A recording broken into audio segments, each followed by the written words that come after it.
이스라엘 백성이 400년 동안 애굽에서 노예 생활하고 있던 그때 하나님께서 그들의 고통을 들으시고 그들의 부르짖음의 소리에 응답하시고자 모세를 보내서 그들을 건지실 계획을 세우셨지요. 모세를 보내서 애굽의 바로에게 내 백성을 보내라 요구하셨지만 바로는 마음이 완악해져서 하나님의 말씀을 듣지 않았습니다. 9번째 재앙을 만날 때까지도 바로의 마음은 여전히 완악해서 보내줄 것 같이 하다가도 보내주지 않고 계속 반복되는 그런 모습을 보이게 되었습니다. 그래서 결국 하나님께서는 마지막 10번째 재앙을 준비하시고는 이 재앙을 당한 후에는 반드시 너희를 쫓아내듯 보내리라 그렇게 약속을 하시고 말씀을 하시면서 마지막 10번째 재앙 장자의 죽음에 대비해서 이스라엘 백성들에게 유월절을 준비하도록 그렇게 말씀을 하셔요. 우리가 지난주에 말씀을 나눴던 것처럼 유월절은 이제 이스라엘 백성들의 새로운 탄생, 새로운 시작을 의미하는 것이라 그렇게 말씀을 드렸어요.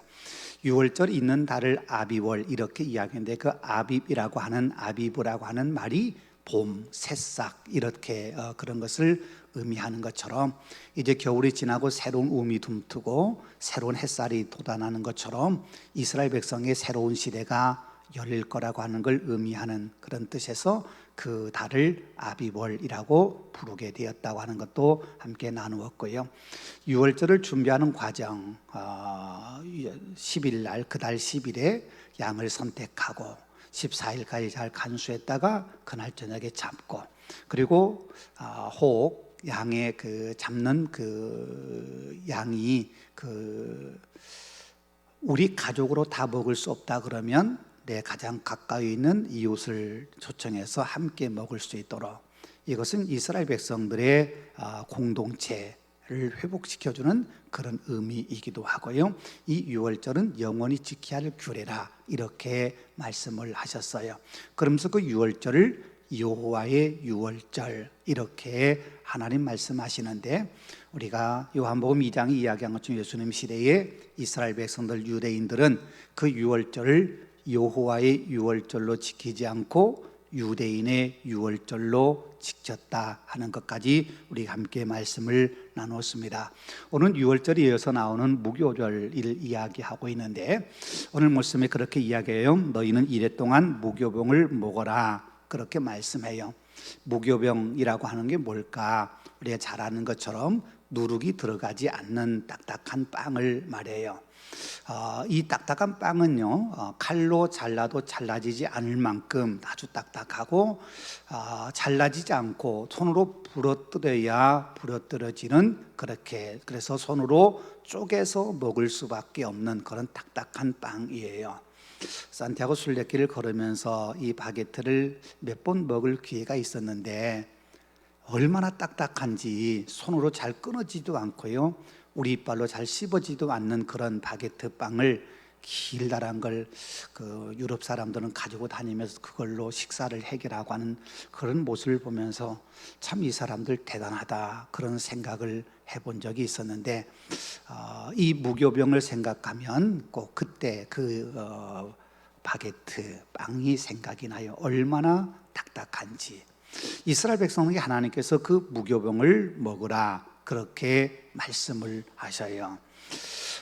무교병을 7일 동안 먹여야 된다 그렇게 말씀을 하셔요. 이 무교병을 지키는 절기를 무교절이라고 그러는데 유월절은 아비벌 14일 그날 저녁이에요. 그날 저녁에 죽음의 사자가 양이나 염소의 피를 문설주와 임방에 바른 집은 뛰어 넘어가서 재앙을 내리지 않는 그 유월절 바로 그 저녁이 유월절이라고 한다면 그날부터 무교병을 먹는 무교절이 시작되는 거예요.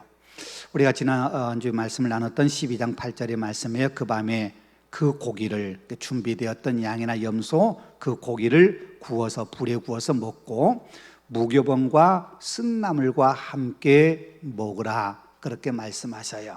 그러니까 유월절 만찬, 유월절 식사를 할 때 그때 준비되었던 고기 그걸 불에 구워서 먹고 그리고 무교병과 쓴나물을 같이 먹어야 된다. 그렇게 하나님께서 말씀을 하시면서 그때부터 이제 무교절이 시작된다고 하는 걸 말씀하고 있는 게 오늘 본문의 말씀이에요.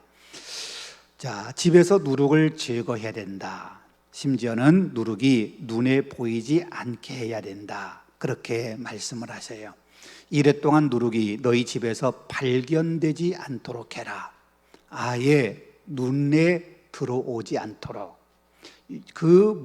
누룩이 너희에게 유혹이 되지 않도록 너희 눈에 띄지 않게 해야 된다. 이렇게 말씀을 해요.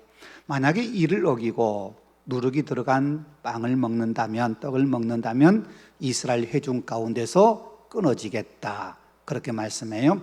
이스라엘 회중 가운데 끊어지겠다고 하는 것은 이스라엘 백성의 자격을 상실한다는 거예요. 이스라엘 백성으로서 더 이상 하나님이 인정하지 않겠다. 그렇게 말씀을 하셔요. 여러분, 우리가 한 가지 기억해야 될 게 뭐냐면 오늘 본문의 말씀에 그렇게 이야기하고 있어요. 19절 말씀에 보면은 무릇 무교물을 먹는 자는 타국인이든지 본국에서 난 자든지를 막론하고 이스라엘 회중에서 끊어지리니 타국에서 난 자도 유교병을 먹어서는 안 된다. 누룩 들어간 빵을 먹어서는 안 된다. 이 무교절을 영원한 규례로 지키라 그러면서 이스라엘 백성이 늘 지켜야 되는데 이 타국인, 애국인을 누구를 말하는 거냐? 여러분, 이스라엘 백성이 애굽에서 나올 때 히브리 민족, 다시 말하면 이스라엘 자손, 아브라함의 후손들만 나온 게 아니었어요. 여러분, 오늘 말씀 그 이어서 나오는 12장 38절에 보면 이런 말씀이 있어요. 수많은 잡족과 양과 소와 심이 많은 가축이 그들과 함께 하였으며, 이스라엘 백성들이 애굽에서 나올 때 그들과 함께 했던 사람을 이야기하면서 수많은 잡족이 함께 했다. 그렇게 말씀해요.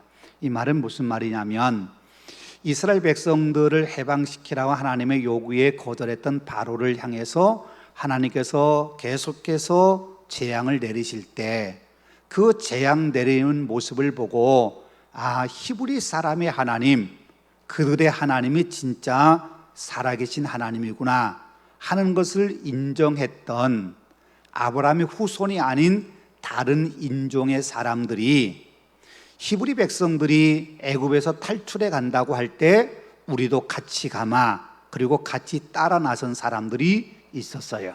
여러분, 이 사람들은 목숨을 걸고 거기 나온 사람들이에요. 바로가 히브리 백성들을 해방하겠다고 모세를 통해 선포했을 때 히브리 사람이 아닌 사람이 히브리 사람과 함께 해방을 위해서 이집트를 빠져나온다면 그는 죽는 거예요. 잡히면 죽는 거예요. 고대 사회에 계속해서 그랬어요. 집의 주인을 배신하고 집을 떠난 종은, 노예는 누구든지 그를 죽일 수 있는 거예요. 그게 노예법의 거의 근간을 이루고 있는 거예요. 그런데 히브리 민족이 애굽에서 나올 때 히브리 민족이 아닌 잡족, 여러 다양한 사람들이 함께 했다. 그걸 다른 말로 말하면 오늘 19절 말씀으로 한다면 그게 타국인이에요. 타국인. 이스라엘 백성이 아닌 타국인들이 함께 했고, 만약에 이스라엘 백성이 가나안 땅에 정착하여 살아간다면 본국에서 난 자가 아닌 타국에서 난 자, 애국인이라 할지라도 이 규례는 반드시 지켜야 된다. 이 규례를 지키지 않는다면 이스라엘 회중에 들어오지 못한다. 이렇게 말씀을 하고 있는 거예요. 여러분, 그러면 왜 무교절을 지키라고 하셨을까? 왜 누룩 없는 빵을 먹으라고 하나님이 그렇게 말씀을 하셨을까?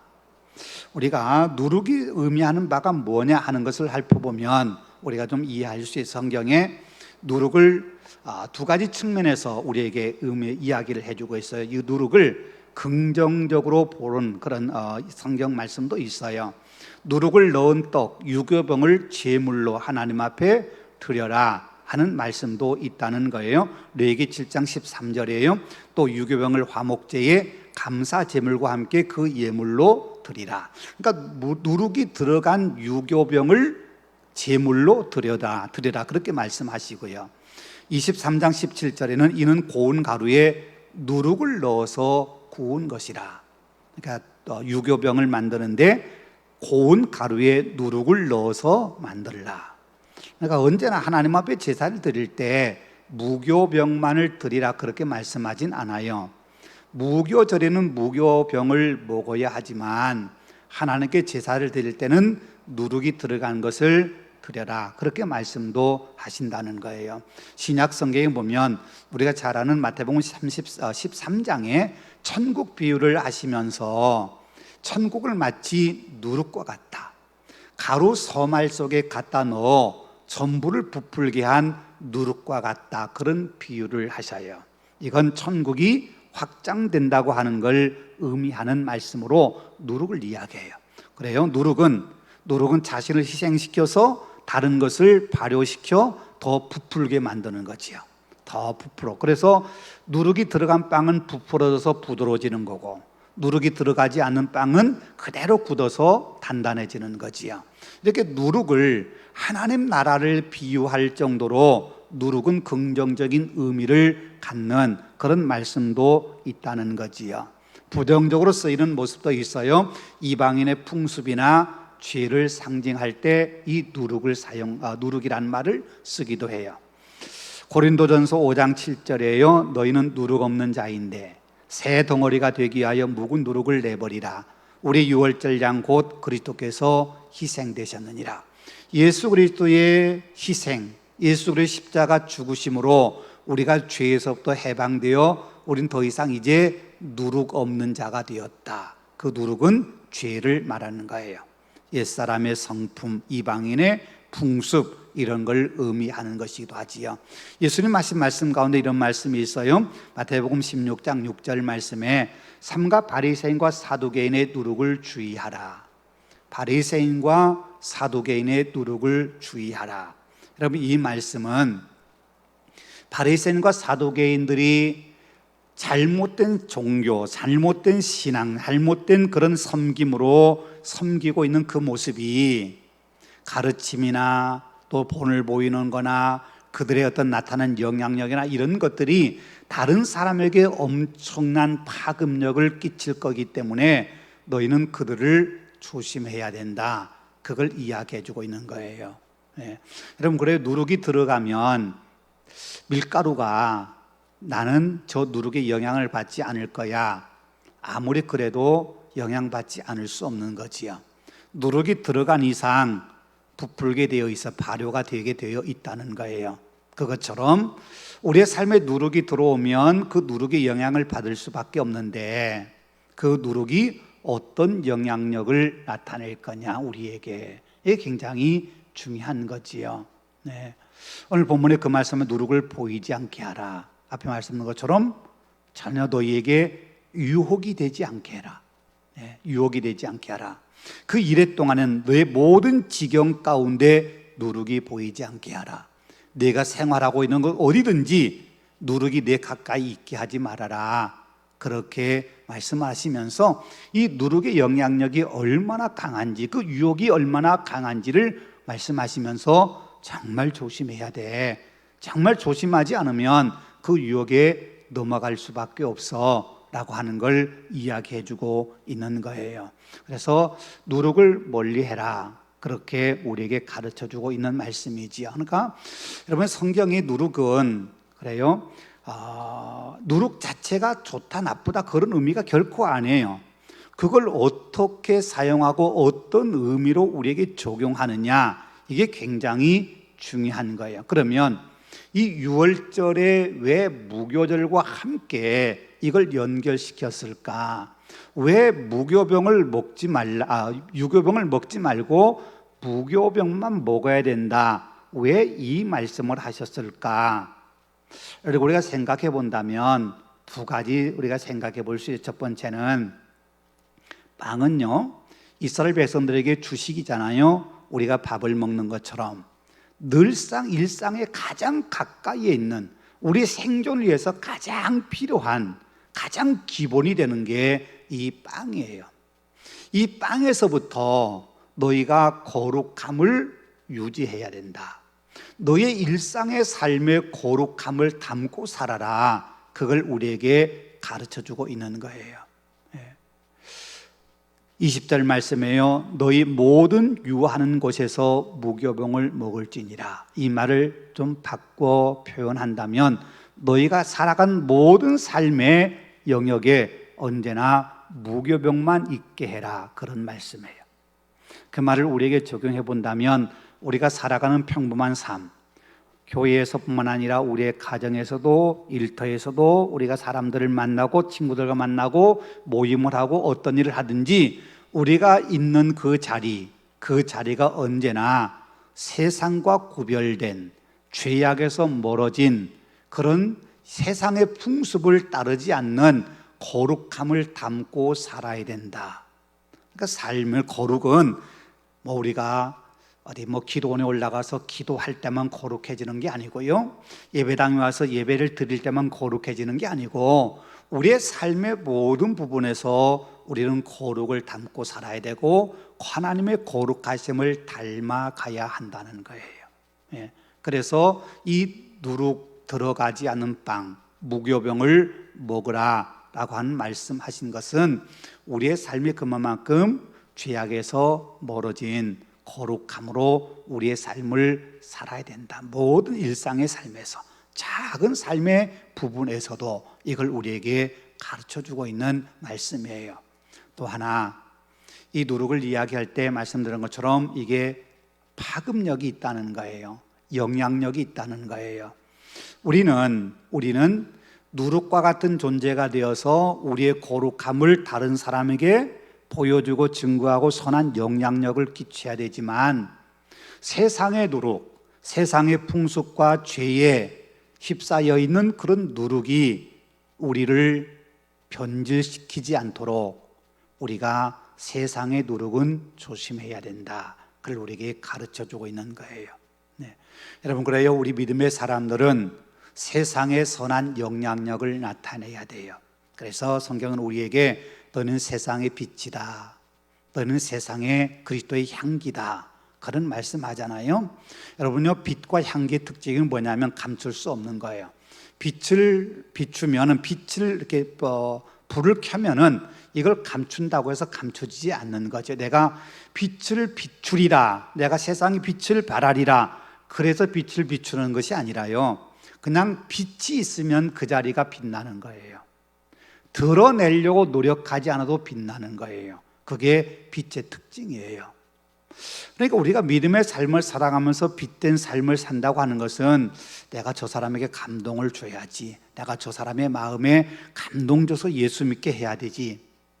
물론 그런 마음 갖는 것도 참 좋고 아름다운 마음인데, 내가 그렇게 노력해서 빛을 비추고 그 사람에게 감동을 주는 게 아니라 내 삶 자체가, 내가 누군가에게 강요하지 않아도 내 삶 자체가 그에게 선한 영향력을 줄 수 있는 삶의 모습이 돼야 된다는 거예요. 말씀드린 것처럼 일상의 삶에서 내 삶의 모습이 거룩함을 담고 하나님의 거룩하심을 닮아가고 그런 삶을 살아간다면 내 삶에서 내가 의도적으로 내 영향력을 나타내야겠다, 그렇게 마음 먹지 않아도 나를 통해서 선한 영향력이 세상으로 흘러 들어가는 거예요. 향기도 마찬가지예요. 향기도요, 내가 향기를 뿌려야지, 그래서 향기 나는 게 아니라 향기가 있는 곳에는 그냥 향기가 나오는 거예요. 바람이 불면 그곳이 향기가 더 멀리 가기도 하고요. 그래서 우리 믿음의 사람들은 고난을 당할수록 믿음의 향기가 더 훨씬 더 멀리까지 가는 거예요. 우리가 의도적으로 막 노력해서 내가 잘 보여야지, 내가 좋은 모습으로 내가 저 사람에게 비춰줘야 될 텐데, 그게 결코 우리에게 바른 모습은 아니에요. 정말 바른 모습은 그냥 내가 묵묵히 주님을 따라가고 주님 닮아가는 거예요. 주님 마음 품고 사는 거예요. 그러면 나도 모르는 사이에 내 주변의 사람들에게 이런 선한 영향력이 흘러갈 수 있다는 걸 우리가 기억해야 된다는 거지요. 자, 무교절 지키라 그 말씀하셨는데, 무교절은 7일 동안 지키는 거예요. 오늘 말씀에 그달 여섯째 날부터 명절이다. 그달부터 여섯째 날부터 명절이다. 이래 동안 무교병을 먹어야 된다. 민수기 28장에도 그렇게 말씀을 하셔요. 그러면서 첫날에 성회로 모이고 아무 노동하지 말아라. 그리고 마지막 날도 성회로 모이라. 오늘 본문은 그렇게 말씀하고 있어요. 자, 민수기 28장은 첫날만 지금 이야기하고 있는 것인데, 15째 날부터 명절이다. 그러니까 14일 날 저녁부터 무교절이 시작되는데, 명절로 지키는 날은 14일 저녁이 지나고 그 다음날 아침부터가 명절로 친다는 거예요. 이건 무슨 얘기냐면 히브리 백성들의 사고 속에는 저녁이 한 날의 시작이잖아요. 그래서 해가 지고 나면 한 날이 시작해서 다음에 해가 질 때까지가 하루가 되는 거예요. 그러니까 14일 저녁에는 유월절을 지키고 그때부터 무교병을 먹는 무교절이 시작되지만, 무교절을 성일로 지키는 성회로 모이는 그 모임은 15일째 낮부터 성회로 모이게 된다. 그렇게 말씀해요. 그러니까 명절은 7일 동안 지키는데 첫째 날과 마지막 7째 날은 성회다. 그렇게 말씀해요. 명절, 페스티벌, 아이가 빠졌습니다마는 명절 페스티벌을 기념하는 날이에요. 그러니까 이 7일 동안은 기념해요. 뭘 기념해요? 하나님께서 애굽 땅에서 종되었던 우리를 건져내시기 위해서 애굽의 마지막 재앙을 내리시고, 그 재앙 가운데 우리를 보호하시고, 그 재앙을 통해서 애굽은 벌을 받지만 우리는 애굽에서 해방되어 나왔다. 하나님이 우리를 애굽의 종되었던 집에서 건져내셨다. 이 사실을 기억하고 기념하는 날이 바로 명절이라는 말이에요. 성회라고 하는 말은 좀 다른 말이에요. 성회라고 하는 말의 근본적인 의미는 불러 모은 모임, 그런 뜻이에요. 불러 모았다. 그러니까 이 명절 가운데 나팔을 불어서 그날은 성회로 선포하고 모여서 함께 하나님을 기억하고 하나님 앞에 영광을 드리는, 오늘 우리로 말한다면 예배를 드리고 하는 거예요. 그러니까 명절은 7일이지만 맨 첫날과 맨 마지막은 함께 모여야 돼요. 함께 모여서 이날을 함께 즐기는 거예요. 그 성회 때 지켜야 될 규례를 하나 이야기하는데, 아무 일도 하지 말라. 그렇게 말씀하셔요. 아무 일도 하지 말라. 성회는 온전히 하나님을 기억하고 하나님의 은혜를 생각하면서 하나님께서 우리 백성, 우리 조상들에게 주셨던 은혜를 온전히 마음에 새기기 위해서는 노동하면서 분주하게 살아서는 안 되기 때문에, 그래서 노동하지 말아라. 안식일의 규정도 그렇잖아요. 7째 날은 너희 하나님, 너희를 애굽 땅에 불러낸 너희 하나님이 치셨기 때문에 너희도 쉬어야 된다. 그러면서 노동하지 말라고 말씀하셔요. 근데 이스라엘 백성들의 이 오랜 전통 속에는 안식일에 노동하지 않는 것과 성회로 모일 때 노동하지 않는 것은 조금 차이가 있어요. 이스라엘 백성들은 안식일을 굉장히 중요시 여기잖아요. 그래서 안식일에 그들 나름대로 이제 정했어요. 얼마만큼 무얼 하는 거, 어디까지가 노동이고 어디까지가 노동이 아니냐. 그래서 예를 들면 무언가를 태우기 위해서 성냥불을 켜는 행동은 노동이라고 생각을 했어요. 그러니까 불을 켜는 것은 노동이에요. 그래서 지금도요, 이스라엘 유대인들, 전통적인 유대인들은 안식일에는 불을 안 켜요. 스위치도 안 눌러요. 제가 지난번 말씀드렸죠. 제가 이스라엘 갔을 때 머물고 있던 그 선교사님 집 바로 옆에 아프리카에서 온 유대인이 있었는데 불을 꺼달라고 그러더래요. 와가지고. 그래서 왜 당신이 끄지 그랬냐 그랬더니 우리는 불을 끄면 안 된다고, 안식일 규정 때문에. 그러면 나는 그럼 불 꺼도 되냐 그랬더니 당신은 유대인이 아니니까 꺼도 된대요. 그런데요. 그래서 불을 꺼달라고 그런대요. 이스라엘 그 호텔에 가면은요, 안식일이 되면은 이 엘리베이터 버튼을 못 눌러요. 버튼 누르는 것도 일이기 때문에. 그럼 어떻게 다닐까요? 안식일이 되면 엘리베이터가 매 층마다 문 열었다 닫혔다 계속 그러면서 오르락내리락 해요. 그러니까 내가 스위치를 누르지 않아도 기다리면 내가 있는 층에 엘리베이터가 멈춰요. 그래서 내가 타면 내가 가고 싶은 층에서 문이 열리면 그때 내리면 돼요. 그러니까 이 버튼도 못 눌러요. 그것도 일이라고 생각했으니까.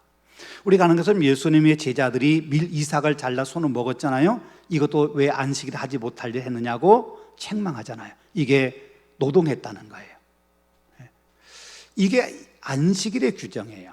그런데 성회 때 규정은 먹을 것을 갖추어야 된다. 그렇게 말씀. 이건 뭔 말이냐면 먹을 건 준비하되 노동은 하지 말아라.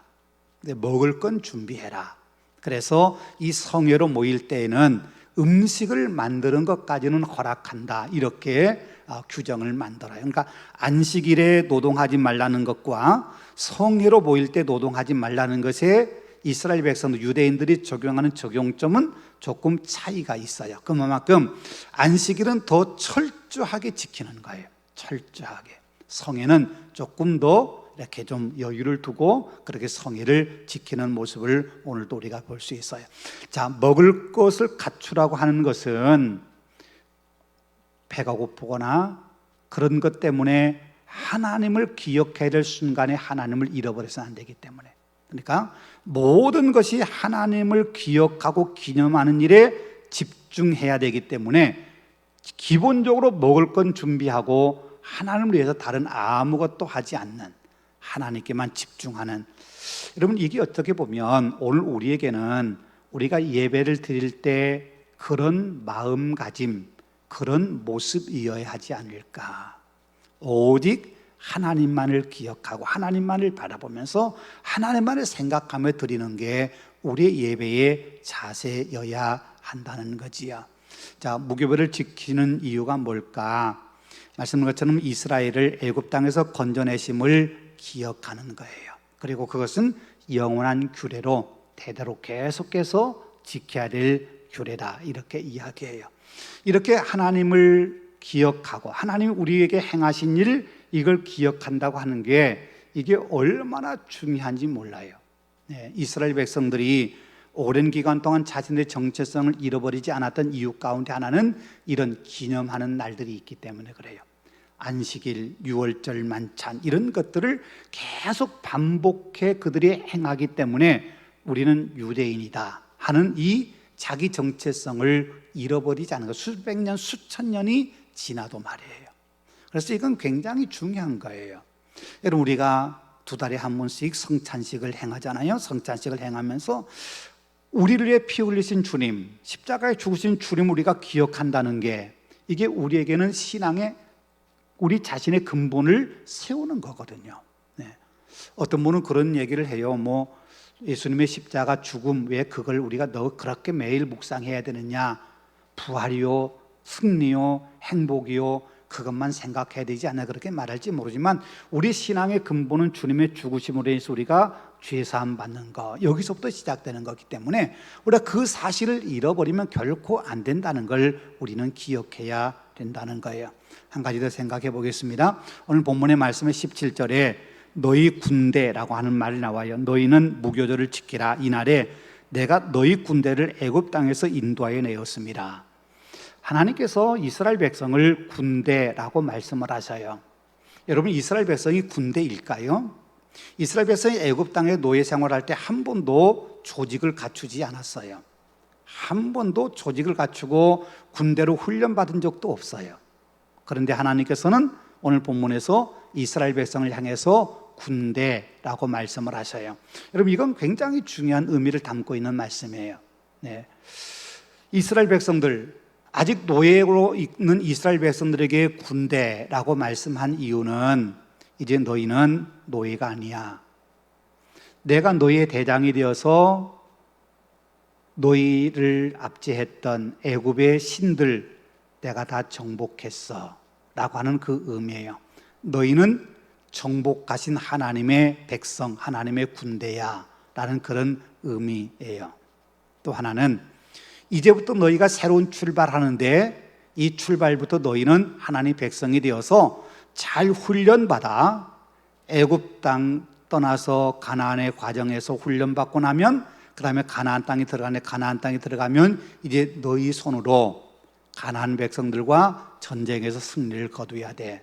그러니까 너희는 지금 하나님의 군대, 여호와의 군대로 너희가 부름받은 거야, 시작하는 거야. 그런 의미에서 너희 군대라고 하는 말을 쓰고 있는 거예요. 이 말의 가장 중요한 것은 하나님은 만군의 여호와, 세상의 모든 군대의 주인이란 말이잖아요. 그런 것처럼 만군의 여호와이신 하나님의 백성이 되었으니 너희는 하나님의 군대야 라고 하는 걸 의미하는 것이기도 해요. 네. 여러분, 군대라고 하는 것이 전쟁이라고 하는 것 때문에 우리에게 굉장히 부정적인 그런 이미지로 많이 각인되긴 있긴 합니다만은 성경은 종종 이 군대라고 하는 것을 긍정적으로 많이 표현하기도 해요. 예수와 싸우던 그런 예수 맞서기 위해서 야고보에게 나타나신 그 하나님을 여호와의 군대, 또 가나안을 점령하기 위해서 여호수아에게 보여주신 모습을 하나님의 군대, 이렇게 표현한 것처럼 군대라고 하는 표현, 군사라고 하는 표현도 굉장히 많이 나오고요.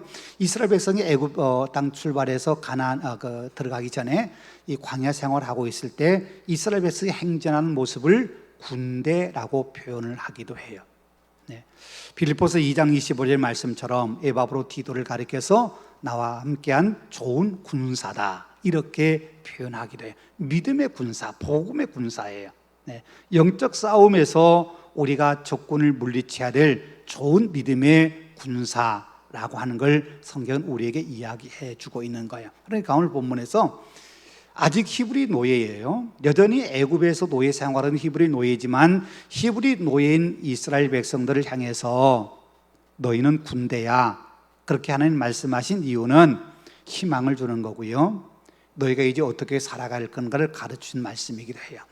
하나님의 군대가 되었으니까 하나님을 대장 삼아서 하나님의 말씀에 따라 너희가 잘 훈련받아 하나님이 쓰시고자 할 때 너희가 쓰임받는 사람들이 돼야 된다, 이 사실 너희가 잊지 말아라, 그런 말씀이기도 하고요. 오늘 우리에게는 우리가 세상에서 좋은 그리스도의 군사가 되어서 주님만을 따르는, 주님만을 의지하고 나가는 믿음의 병사, 믿음의 용사들처럼 우리가 세상을 담대히 이기고 복음의 승리자로 살아가는 그런 사람들이 되라고 하는 말씀이기도 합니다. 마지막 결론 보겠습니다. 오늘 말씀에서 두 가지 생각해 볼게요. 하나는 무교절은요, 출애굽을 기억하는 절기, 축제입니다. 여러분, 근데 한 가지 더 생각해 볼 게 뭐냐면 축제이긴 한데, 우리가 일반적으로 페스티벌, 축제 그러면 뭐 엄청나게 대단한 뭔가를 해야 돼요. 그렇죠? 보통 보면 축제 그러면 먹을 것도 풍성하게 차려놓고요, 또 화려하게 하고요, 또 화려한 장치를 하고 막 그렇게 꾸미기도 하고, 그게 축제인 것 같잖아요. 뭐 세계적인 축제 그러면 사람들이 얼마나 많이 모이느냐, 그래서 얼마만큼 화려하게, 얼마만큼 풍족하게 그렇게 하느냐가 축제의 기본이 되는데, 기준이 되는데, 성경에서 말하는 축제는 그런 의미가 아니에요. 성경에서 말하는 축제는 우리 인간이 즐기는 축제가 아니라 하나님을 기억하는 축제라는 거예요. 그래서 떠들썩하게 하지 말고, 뭐 대단한 것처럼 하지 말고 조용히 하나님을 기억하고 기념하는 일에만 집중해야 돼, 이걸 이야기하고 있는 거예요. 여러분, 그래요, 보세요. 하나님을 기억하고 기념한다고 하면서 막 엄청난 프레이드를 벌이고 막 그렇게 하다가 보면 자칫하면은요, 하나님을 잃어버릴 수가 있어요. 네. 여러분과 제가 좀 생각이 다를 수 있습니다만은 부활절이 되면은 작년부터인가 광화문 거리에서 퍼레이드를 벌였어요. 혹시 여러분 뉴스를 통해서 보신 적이 있는지 모르겠습니다만 엄청난 퍼포먼스를 했어요. 뭐 어린아이들에서 춤을 추기도 하고요, 뭐 엄청난 그런 동원이 돼가지고 했어요. 그게 좋은지 어떤지 묻는 설문이 왔었어요. 그래서 저는 안 했으면 좋겠다는 설문으로 대답을 했어요. 왜냐하면 물론 그렇게 해서 예수님의 부활의 날을 세상에 알려주는 것도 의미가 있겠습니다만, 자칫하면 그렇게 하다 보니까 하나님은 잃어버리고 보여주는 것에, 쇼에 오히려 더 관심을 갖고 정말 부활하신 주님을 만나고자 하는 그 열망과 그 준비가 우리에게 사라져버리는, 본질이 왜곡되는 그런 일이 일어날 수 있기 때문에 그래요. 성경의 축제는요, 그렇게 거창하게 하는 게 아니에요. 조용히 하나님을 기억하는 거예요. 여러분, 이런 얘기 들어보셨어요? 제가 오래전에 한번 말씀을 드렸는데, 어떤 왕이 자기의 죽음을 대비해서 무덤을 지었어요. 무덤을, 자기가 있는 왕궁의 정원에다가 무덤을 하나 만들었어요. 처음에는 초라했겠지요. 그런데 그 무덤을 잘 가꾸다 보니까 그 무덤에 예쁜 나무도 심고 꽃도 피우고 막 그렇게 하다 보니까 그 무덤이 너무너무 화려하고 아름다운 정원이 된 거예요. 오랜 시간 그렇게 가꾸면서 이 임금의 생각 속에 너무너무 그 정원이 아름답긴 하는데 한 가지 흠이 있어요. 그 아름다운 정원에 무덤이 있다는 거예요. 그래서 그랬대요. 저 무덤 당장 치워버려라. 그래야 정원이 아름다우니까. 정원을 왜 가꿨어요? 무덤 때문에. 원래 목적은 무덤인데 정원을 화려하게 가꾸다 보니까 이제는 무덤의 의미가 없어요. 화려함에 취해서. 본질이 왜곡되는 거지요. 무엇이 중요하냐는 거지요. 네. 여러분, 죄의 유혹은 끊임없이 우리에게 해봐. 그런데 열심히 해. 그러면서 우리를 부추기는데 하나님을 잊어버리게 만드는 거예요. 본질을 잃어버리게 만드는 거예요. 그게 죄가 우리에게 주는 아주 위험한 요소예요. 네. 여러분, 우리가 찬양을 드릴 때 눈물 흘리고 하나님께 찬양 드리는 게 참 좋아요. 근데 보세요, 눈물 흘리는 게 우리의 감정의 고백이 돼가지고 그때는 눈물 흘리면서 막 찬양하고 두 손 들고 하는데 찬양 끝나고 나면 변화가 하나도 없어요. 왜요? 내 감정으로만 찬양했기 때문에. 그런 경우가 참 많아요. 정말 그게 찬양일까? 그게 옳은 걸까? 자칫 예배가 우리에게 퍼포먼스가 되면 안 돼요. 페스티벌이 되면 안 돼요. 물론 예배는 페스티벌이긴 해요. 그런데 주인을 잃어버린 페스티벌이 되면 안 돼요. 주인은 하나님이에요. 어쩌면 그래서 성경은 우리에게 성회로 모이라고 명절을 지키라고 하는 이 무교절, 정말 이스라엘 백성에게 가장 중요한 절기가 이 절기잖아요. 그런데 이 절기를 막 웅장하게 하려 하는 게 아니고 조용하게, 차분하게 하나님을 기억하고 하나님을 잃어버리지 않는 상황에서 너희가 이 명절을 지켜야 된다. 그걸 가르쳐주고 있는 거예요. 여러분, 무교절을 생각하면서 우리가 기억해야 할 게 그거예요. 딱딱한 빵을 먹는 이유도 뭐예요? 물론 이스라엘 백성이 애굽 땅에서 노예로 고생했던 걸 기억하긴 하지만 너무 먹는 것이 취해서 하나님을 잃어버리면 안 되니까. 먹는 거 좋은 거 자꾸 먹다 보면은요, 하루 지나고 두 해 지나고 이렇게 시간이 지나면서 뭘 더 좋은 거 먹을까 여기 생각하면서 하나님을 잃어버려요. 그게 우리 인간이에요. 마귀가 그렇게 우리를 유혹하거든요. 그래서 그런 걸 아예 근절시키기 위해서 하나님께서 무교병을 먹어라. 네, 그렇게 우리가 말씀하시는 거죠. 또 하나 말씀드린 것처럼 우리는 하나님의 군대라는 거예요. 좋은 군대, 좋은 군사가 되기 위해서는 반드시 훈련을 받아야 돼요. 힘든 과정 거쳐야 돼요. 우리가 좋은 믿음의 군사가 되기 위해서 그럼 교재는 뭐냐? 그렇게 묻는다면 하나님의 말씀이겠지요. 여러분, 아무리 훈련을 잘 받아도 교본을 따르지 않으면 전쟁 때 반드시 실패하게 되어 있어요. 예. 여러분, 우리가 하나님의 군대로 이스라엘 백성이 애굽에 나와서 광야에서 훈련받고 가나안 땅에 들어가도 하나님 말씀을 잃어버리면 그들이 아무것도 아니고 오합지졸이 되는 거예요.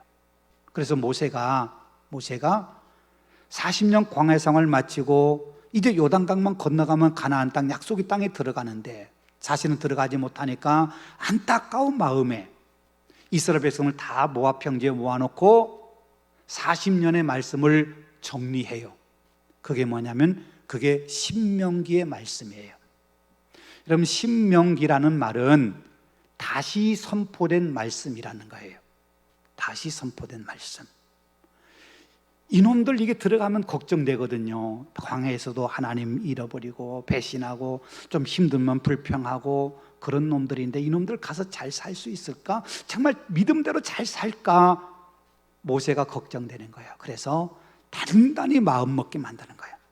너희가 약속 땅에 들어가서 말씀대로 잘 지켜 행하면 하나님이 복을 주실 거고, 말씀을 떠나면 하나님으로 너희가 벌을 받을 거야.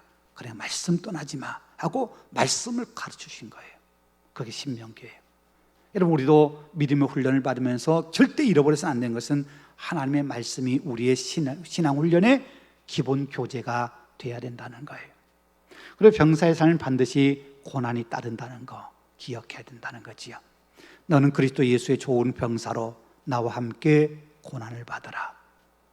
네, 사도 바울이 믿음의 아들 디모데에게 주신 말씀이에요. 좋은 병사가 되기 위해서는 나와 함께 고난을 받아야 된다.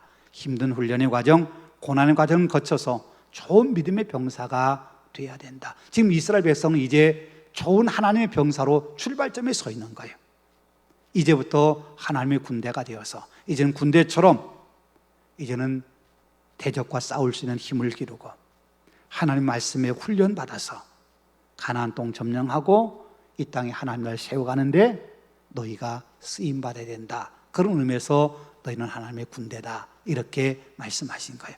이런 무교를 지키면서 이스라엘 백성들은 우리는 하나님의 군대로 부름받았습니다 라고 하는 이 사실을 잊어버리지 말라는 게 오늘 본문이 우리에게 주신 말씀 가운데 하나예요. 여러분요, 우리가 믿음의 삶을 살아갈 때 분명 유혹이 많이 있어요. 그 유혹을 우리가 이기기 위해서는 누룩을 우리 눈에서 치워야 되는 것처럼 우리가 철저하게 유혹을 물리쳐야 돼요. 하나님 말씀에 굳건히 서서 말씀에 지배받고 말씀에 의지해서 우리의 삶을 살아가야 되지, 절대 우리가 마음이 느슨해지면 안 된다는 사실을 우리 기억하고 우리의 믿음의 본질이 결코 흐트러지지 않도록 말씀에 깊이 뿌리 내리는 복된 믿음으로 살아가시는 귀한 삶 되시기를 소망합니다.